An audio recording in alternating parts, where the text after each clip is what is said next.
स्वामी समर्थ.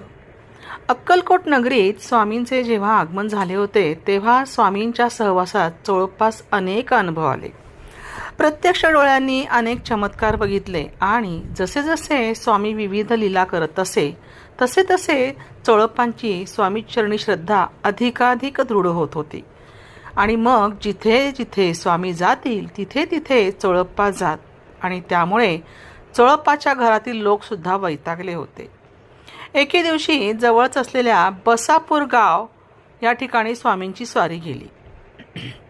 चोळप्पासुद्धा स्वामींच्या मागे तिथे गेले. चोळप्पाकडे बघून स्वामी रागावले आणि रागात म्हणाले, अरे आम्ही संन्यासी, तुम्ही आमचे मागे लागू नये, घरी जाऊन प्रपंच करा बरं. असे म्हणून स्वामी अजून वेगाने चालू लागले. परंतु चोळप्पाने काहीही ऐकले नाही. ते सुद्धा स्वामींच्या मागे